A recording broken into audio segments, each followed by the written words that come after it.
Iti karigiti a panawen mga ka-JCQ, kang runaan na, no tiyempo iti panagtutudo, ket nabiyag, dagiti sikat a waterfalls, a masarakan, karagiti nagduduma a lugar iti pagilian, gapuanan na, tanalabon ti danom, karagitoy agundaway.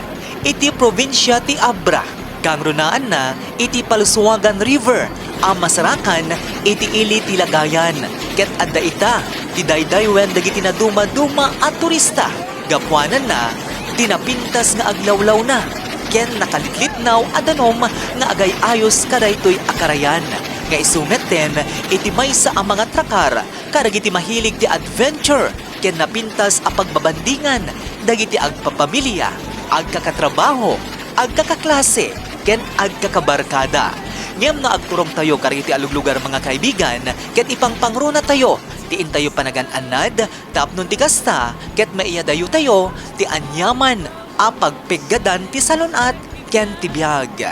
Para ti Environment Feature Story, ti JCQ Online TV Channel, Joey Cordero Kiawit, nagipadamag.